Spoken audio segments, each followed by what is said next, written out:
Daddy ஏன் daddy நீங்க எல்லாத்தையும் சர்ச்சுக்குவான்னு தினமும் ஞாயிற்றுக்கிழமை சொல்லிட்டே இருக்கீங்க? ஏன்னா ஞாயிற்றுக்கிழமை வந்துச்சுன்னா நம்ம எல்லாரும் சர்ச்சுக்கு போய் ஏசப்பாவை நம்ம ஆராதிக்கணும். ஏன்னா ஏசப்பா ஆராதனையில பிரியமா இருக்கிறாரு. எகிப்துல இருக்கிற ஜனங்கள் எல்லாரையும் விடுவிக்கும் போதே என்னை ஆராதிக்கிறதுக்காக என் ஜனங்களை அனுப்பிவிடுன்னு ஏசப்பா சொன்னாரு. அதனால நம்ம ஆராதனை பண்றதுக்காக தான் ஞாயிற்றுக்கிழமை சர்ச்சுக்கு வான்னு நம்ம எல்லாருக்கும் சொல்றோம். ஏசப்பா அங்க வந்து கேட்டா மட்டும்தான் ஏத்துப்பாரா, இல்ல வீட்டுல இருந்து கேட்டா கூட ஏத்துக்க மாட்டாரா? இல்ல வீட்டுல இருந்து ஜோம் பண்ணாலும் ஏசப்பா கேட்பாரு.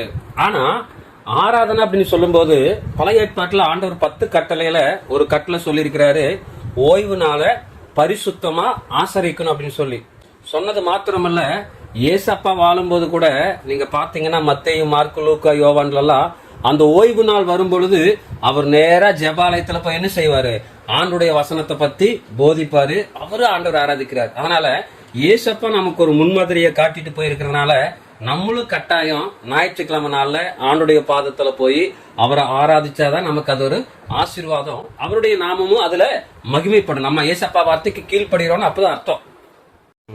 அப்படின்னா ஞாயிற்றுக்கிழமை சர்ச்சுக்கு போலன்னா அது பாவமா டாடி? ஆமா, ஐயோ கட்டாயம். ஞாயிற்றுக்கிழமை நம்ம சர்ச்சுக்கு போகலன்னா அது பாவம். ஏசப்பாவு ஒவ்வொரு ஞாயிற்றுக்கிழமையும் நமக்காக ஆலயத்துல காத்து இருக்கிறார். நம்ம அங்கு போகும்போது அவர் சந்தோஷப்படுவாரு, நம்ம கூட பேசுவாரு, நம்மளை நல்லா அவரை போலவே மாத்துவாரு. நம்ம சர்ச்சுக்கு போகாம விட்டுட்டோன்னு வச்சுக்கோவேன், அவருடைய சத்தத்தை நம்மளால கேட்க முடியாது. உடனே பிசாசு நம்மளை கெட்டவங்களா மாத்தி கெட்ட காரியங்களை செய்ய தூண்டி ஏசப்பாக்கு பிரியமில்லாதவங்களா நம்மளை மாத்திடுவார். ஸோ ஞாயிற்றுக்கிழமையாச்சும் நம்ம என்ன செய்யணும்? சர்ச்சுக்கு போகணும். சர்ச்சுக்கு போய் என்ன பண்ணணும்? ஜெபிக்கணும். அதுக்கப்புறம் என்ன செய்யணும்? ஆண்டவரை துதிக்கணும். ஆண்டவரை துதிச்சு ஆராதிச்சு கடைசியா ஏசப்பாவுடைய வார்த்தைய கேட்கணும். என்ன செய்யணும்?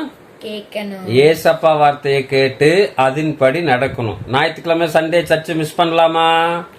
கூடாது. Very good. நம்ம எல்லாரும் அப்ப சர்ச்சுக்கு போலாமா? ஓகே, பாய்.